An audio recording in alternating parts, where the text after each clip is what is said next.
आज के वीडियो में हम बात करेंगे एलएचबी पावर कार कोचों में फीडर ए पावर कॉन्टैक्टर कैसे ऑपरेट होता है। इसे हम डायग्राम के माध्यम से समझेंगे और साथ ही इसे ड्राइंग के माध्यम से भी समझेंगे। तो आइए स्टार्ट करते हैं। पावर कार का कंट्रोल पैनल हमें इस प्रकार से दिखता है। इसे ओपन करते हैं तो हमें इस प्रकार से दिखता है। इसमें नीचे की तरफ सामने फीडर ए यानी K01 कॉन्टैक्टर, फीडर बी के लिए K03 कॉन्टैक्टर और बीच में K02 बस कपलर लगे होते हैं और सामने की तरफ working non working power contactor लगे होते हैं और इस साइड एसी भी लगा होता है। तो हम बात करेंगे कि फीडर ए पावर कॉन्टैक्टर कैसे ऑपरेट होता है। तो डायग्राम के माध्यम से इसे समझते हैं। इधर कन्वर्टर ए या एसीबी साइड से आने वाली सप्लाई है 3 फेज 750 वोल्ट। जब फीडर कॉन्टैक्टर ऑन होगा तो ये सप्लाई आगे फीडर में जाएगी। अभी इसको ऑन करने के लिए इसको हम दो कंडीशन में ऑन करते हैं। जब हम कन्वर्टर या डीजी सेट की सप्लाई को फीडर में देना है या फीडर की सप्लाई को हमको आरए मोड में देना, आरए में देना यानी कि रियर अटैच यानी पावर कार के पीछे कोई कोच लगा है तो उसमें देना है। ठीक है, तो अभी हम इस साइड से सप्लाई ले रहे हैं तो हम इधर से भी सप्लाई लेके इस कॉन्टैक्टर को ऑन कर सकते हैं। तो हम बात करते हैं तो ये हमेशा येलो और ब्लू फेस को ही कंट्रोलिंग के लिए यूज़ किया जाता है। इसको आप थोड़ा याद रखना। रेड फेस को हम नहीं लेते हैं, तो मोस्टली येलो और ब्लू फेस। तो यहाँ से येलो और ब्लू फेस लिया और वो गया है बाईपास सिलेक्टर स्विच 1 में। इसमें ऊपर की तरफ नॉर्मल पोजीशन है, तो इसका मतलब ये है कि हम कन्वर्टर या डीजी साइड से जो सप्लाई आई है उसको हम फीडर की तरफ दे रहे हैं। लेकिन जब हम इसको बाईपास फॉर आरए पे करेंगे तो इसका मतलब ये है कि इधर फीडर की साइड से जो सप्लाई आ रही है इसको हमको जो है एचओजी कॉन्टैक्टर के थ्रू आरए के लिए देना है, यानी कि रियर अटैच पावर कार के पीछे जो कोई कोच लगा है उधर देना है। तो अभी हम इस सप्लाई को इधर दे रहे हैं, चाहे इस सप्लाई को हम इधर दें, किसी भी हालत में हमारा फीडर कॉन्टैक्टर ऑन होगा। इसीलिए जो बाईपास सिलेक्टर स्विच है 1 नंबर, इसके अंदर ये दोनों वायर आते हैं। दो इधर से सप्लाई आती है और दो कंट्रोल वायर इधर से आते हैं। उसके पीछे A1 B1 B2 A2 इस प्रकार से लिखा हुआ आपको दिखेगा। अब बात करते हैं कि ये बाईपास सिलेक्टर स्विच कहाँ लगा होता है। तो ये बाईपास सिलेक्टर स्विच लगा होता है इंजन रूम से। सामने निकलते हैं हम इंजन रूम से तो सामने की तरफ ऐसा एक पैनल दिखता है। तो इसमें यहाँ पर इसको थोड़ा जूम करके देखो, यहाँ पे दिखाया गया है। तो ये बाईपास सिलेक्टर स्विच 1 है। तो यही वो स्विच है जिसके अंदर फीडर साइड से और कन्वर्टर या जो हमारा एसीबी है उस साइड से सप्लाई आती है। और इसमें अगर हमको फीडर की सप्लाई लेना है तो इसको हम नॉर्मल पोजीशन पे ही रखेंगे। ठीक है, लेकिन जब आरए देना है तो फिर हम इसको घुमाएंगे। तो बाईपास सिलेक्टर स्विच 1 जो है वो यही है। अब इसको खोलते हैं तो इसके पीछे देखो आपको इस प्रकार से ये दिखता है ना। ये बाईपास सिलेक्टर स्विच जो है उसके पीछे का ही हिस्सा है। तो यहाँ पर A1 A2 B1 B2। तो A1 और B1 पे हमारे कन्वर्टर साइड से या डीजी साइड से सप्लाई आएगी और B1 और B2 और A2 पे जो है फीडर साइड से सप्लाई आएगी, तो वो यहाँ पे आती है। अभी जैसे ही हमको उसमें नॉर्मल पे ही रखना है तो यहाँ से सप्लाई आगे पास होगी और वो जाएगी 200 VA के कंट्रोल ट्रांसफार्मर में, जिसका नंबर होता है TR05। इसका जो ये जो है ट्रांसफार्मर फीडर ए की कंट्रोलिंग के लिए इसका यूज़ किया गया है। तो इसके इनपुट में 750 वोल्ट होती है और आउटपुट में 415 वोल्ट, यानी कि जो 200 VA का जो ट्रांसफार्मर है ये कंट्रोल ट्रांसफार्मर है जो कि 415 वोल्ट सप्लाई हमको प्रोवाइड करता है। तो इसके इनपुट में 750 वोल्ट जहाँ होती है वहाँ पे 1.2 kV के 2 एम्पियर के फ्यूज़ लगे होते हैं दो, और आउटपुट में 500 वोल्ट के 2 एम्पियर के दो फ्यूज़ लगे होते हैं। अब ये जो ट्रांसफार्मर है किसी किसी पावर कार के अंदर जो लेवट्री है उसके सामने इस टाइप से जो आपको इंटरलॉकिंग पैनल दिखता है एचओजी का, उसके नीचे इस वाले पोर्शन में रहते हैं। यहाँ पे देखो ये पहला K1 का जो ट्रांसफार्मर है वो यही है और ये इनपुट और आउटपुट के फ्यूज़ है 2 एम्पियर और 2 एम्पियर 1.2 kV और 500 वोल्ट के। और किस बहुत सारी पावर कारों में आपको देखने को मिलेंगे, जो इंजन रूम के सामने ये वाला जो पैनल है, इसके पीछे की तरफ खोलते हैं तो हमें इस प्रकार से दिखता है। तो ये 10 ट्रांसफार्मर यहाँ पे लगे हैं। इनके ऊपर मैंने एक अलग से वीडियो बनाया है कि जो कंट्रोल ट्रांसफार्मर है 10 ये, और नीचे जो 4 ट्रांसफार्मर रखे हैं ये किस पर्पज़ के लिए हमने यूज़ किए हैं। अगर आपने नहीं देखा है तो आप वो वीडियो देख सकते हैं।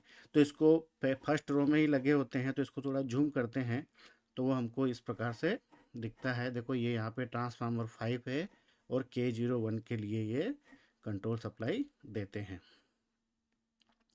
अभी हम आगे बात करें तो जब यहाँ से सप्लाई पास होगी, देखो हमारा येलो और ब्लू फेज ही है, लेकिन यहाँ पे येलो फेज थोड़ा अच्छा नहीं दिख रहा था मुझे कलर, इसलिए मैंने, ये येलो फेज ही है लेकिन मैंने इसका कलर थोड़ा सा चेंज किया है ताकि थोड़ा ड्राइंग में आपको दिखाई दे।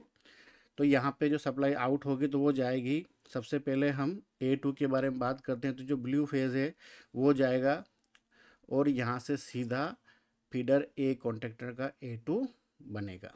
यानी कि एक सप्लाई जो हमारे A2 की कैसे चली गई, वो चली गई 500 वोल्ट का जो 2 एम्पीयर का फ्यूज़ है 200 वी का ट्रांसफार्मर का, वहाँ से आउट हुई और वो यहाँ से सीधा A2 बन गया। और जो A1 है उसी को हम हमेशा कंट्रोल करके लेके जाते हैं। तो जो A1 है वो यहाँ से आउट हुआ ट्रांसफार्मर से और वो गया है फ्यूज़ F09 में, जो कि 6 एम्पीयर के हैं। देखो किसी में 09 लिखा होगा, किसी में 9 लिखा होगा, तो आपको याद रखना है कि फ्यूज़ 9 में गया है। 6 एम्पीयर के ये फ्यूज़ हैं। अब ये कहाँ लगे होते हैं तो बात करते हैं। तो ये हमारा जो पैनल है, इस पैनल में पीछे की तरफ अगर देखते हैं, इसकी वजह से नहीं दिखाई दे रहा, लेकिन यहाँ पे देखो इस जगह पे जो ग्लास फ्यूज़ दिख रहा है आपको, यहाँ पे F9 जो है 6 एम्पीयर का फ्यूज़ उसमें जाएगी और वहाँ से, है ना, फ्यूज़ के यहाँ से वो जाएगी K12 में। K12 जो है कंट्रोल कॉन्टेक्टर है, किसके लिए, फीडर A का कंट्रोल कॉन्टेक्टर है। जब तक ये K12 होल्ड नहीं होगा तब तक किसी भी हालत में हमारा फीडर कॉन्टेक्टर ऑन नहीं होगा। तो ये इसके NO पे जाता है। जैसे ये कॉन्टेक्टर होल्ड होगा K12, तो ये सप्लाई NO से NC होगी और ये सप्लाई आउट होके इसका A1 बनेगी। तो K12 क्या है, ये कंट्रोल कॉन्टेक्टर है और ये कहाँ लगा होता है पैनल में, तो ये इस प्रकार से लगा हुआ दिखता है। K12 और K13 जो है ये फीडर 2 के लिए है, वो अपन आगे बात करेंगे। तो K12 जो है ये कंट्रोल कॉन्टेक्टर है, जब तक ये होल्ड नहीं होगा तब तक हमारा feeder A contactor hold on नहीं होगा। तो ये कहाँ पे लगे होते हैं, तो ये पावर कार में यहाँ सामने ऊपर की तरफ लगे होते हैं, इस पैनल के पीछे की तरफ यहाँ पे इस वाली रो में ये लगे होते हैं। ये वर्किंग नॉन वर्किंग कॉन्टेक्टर है इनके ऊपर की तरफ। तो हमने समझा कि किस प्रकार से हमारा फीडर कॉन्टेक्टर ऑन होता है। मैं दोबारा आपको रिपीट करता हूँ एक बार कि फीडर साइड से या कन्वर्टर या डीजी साइड से सप्लाई आएगी, तो दोनों तरफ से। अब ये सप्लाई, ये जो आपको टर्मिनल दिख रही है कहाँ से उठाए गए हैं, आप देखेंगे ACB जो है एयर सर्किट ब्रेकर, उसके पीछे की तरफ जहाँ पे आउटपुट है वहाँ पे आपको पतले पतले वायर दिखेंगे, येलो और ब्लू वाले, है ना। तो ये वहीं से उठाए गए हैं। कहाँ से उठाए गए हैं, ACB के पीछे आउटपुट से। और ये जो है इस जो फीडर कॉन्टेक्टर है इसके आउटपुट से, ठीक है। तो यहाँ से उठाए गए हैं। अब ये जाते हैं बाईपास सिलेक्टर स्विच में, जो मैंने भी आपको ऊपर दिखाया कहाँ लगा होता है, ठीक है। अब नॉर्मल पोजीशन पे ही रखे हैं क्योंकि हमको इस सप्लाई को उठाना है और फीडर में देना है।